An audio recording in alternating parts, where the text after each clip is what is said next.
Controversy में रहने वाली कोमल पांडे क्यों है खुद से नाखुश? Self love. Self Do you love. think that's what's missing right now? Yes. कोई नहीं जानता लेकिन हल्द्वानी को अब हर कोई जान रहा है। और आखिरकार ऐसा क्यों कहा सौरव जोशी ने? और क्या आप जानते हैं मोस्ट शेयरिंग वीडियो को एंड में जाकर डिलीट करना पड़ा?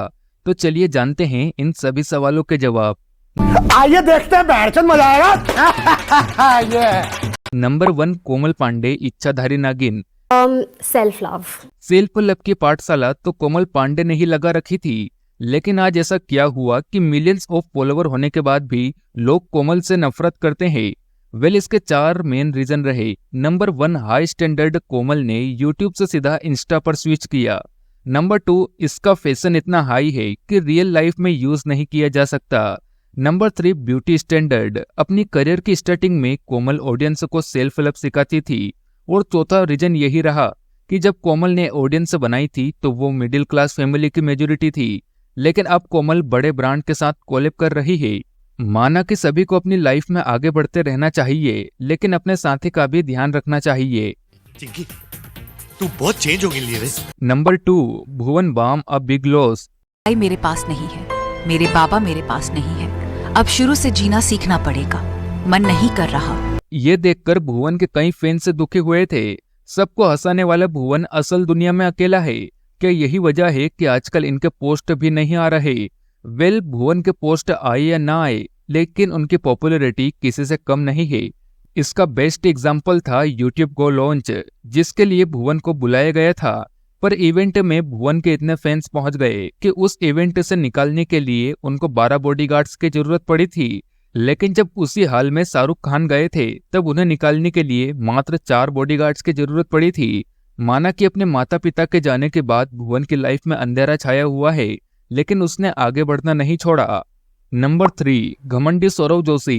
बिकॉज मेरी वीडियोस के थ्रू लोग उत्तराखंड को जान रहे हैं, लोग हल्द्वानी को जान रहे हैं। हल्द्वानी को पहले कोई नहीं जानता लेकिन हल्द्वानी को अब हर कोई जान रहा है। इतना घमंड सेहत के लिए अच्छा नहीं सौरव भाई।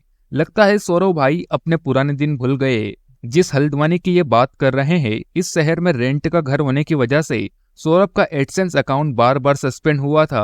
और सौरभ पैदा भी नहीं हुए तब से केदारनाथ मानसरोवर और 4 धाम को देवभूमि के रूप में माना जाता है। अब ये बात तो हम भी मानते हैं कि सौरव जोशी ने अपनी मेहनत से इतना बड़ा एम्पायर खड़ा किया है, लेकिन ऐसे बिना सोचे समझे अपने शहर पर स्टेटमेंट दोगे तो जनता तो पुतले जलाएगी ही। और बिना सोचे समझे बोलने वाला ये यूट्यूबर दूसरे लोगों के बारे में सोचने तक का टेंशन नहीं लेता। और जब कोई छोटा यूट्यूबर इससे प्रमोशन की बात करता है तो ये सीधा हाथ जोड़ लेता है। Number 4, Tanmay Bhatt the real knockout. India के सबसे फास्टेस्ट सब्सक्राइबर होने वाला चैनल होकर भी तन्मय भाई क्यों रो रहे हैं? असल में तन्मय भट्ट और गुरसिमरन खंबा ने मिलकर AIB चैनल शुरू किया था। इस चैनल पर पहला वीडियो आते ही इनके सब्सक्राइबर इतने फास्टेस्ट बढ़े कि इंडिया के फास्टेस्ट ग्रोइंग सब्सक्राइबर में उनका नाम सबसे पहले आ गया। और उस नॉकआउट वाली वीडियो ने मोर शेयरिंग का टाइटल भी जीत लिया। पर इतना होकर भी वो वीडियो डिलीट हो गई। जहां एक तरफ शो में यंग सेलिब्रिटीज मजे कर रहे थे, वहीं दूसरी तरफ कोई लोग उसके खिलाफ बोल रहे थे। और यही नहीं, आम जनता ने भी इस शो की काफी बुराई की थी। और आखिरकार तन्मय को उस वीडियो को डिलीट करना ही पड़ा। नंबर 5, आशीष चिंचिलानी फ्री का success. Because I have a rich family, a lot of people say that I've not worked hard. अगर ऐसा होता तो ये सब आज हिट होते। ये सक्सेस वाली बात तब से स्टार्ट हुई जब आशीष चिंचिलानी ने बिग बॉस में आने से मना कर दिया। लेकिन ऐसा उन्होंने क्यों कहा? रुको जरा, सब्र करो। आखिर आशीष शो पर क्यों नहीं गए?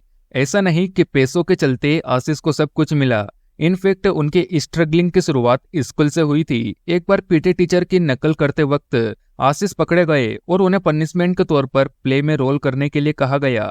ऐसे प्ले के बाद आशीष एक्टिंग की ओर बढ़ा और उसी एक्टिंग ने उनका करियर बना डाला। लेकिन जो आशीष एक्टिंग में आगे थे वो स्कूल में लोगों के साथ एडजस्ट होने में हिचकिचाते थे। यही वजह थी कि आशीष के दोस्त कम थे, लेकिन उनका परिवार, खाना और मोबाइल उनके अच्छे दोस्त बन गए। लेकिन हद तो तब हो गई जब लोगों ने कहा कि उसके पापा के थिएटर ओनर होने की वजह से वो मार्बल हीरो से मिले। पर सूखी मेहनत थी, पर शायद इसी के चलते आशीष को मैन इन ब्लैक मूवी में मौका मिला। इतना सब कुछ होने के बाद भी उनका स्ट्रगल आज भी वैसा का वैसा ही है। नंबर 6, संदीप माहेश्वरी लाखों दिलों की प्रेरणा। ये सुनकर चौंक मत जाना कि संदीप माहेश्वरी ने अभी तक अपना चैनल मोनेटाइज नहीं किया है।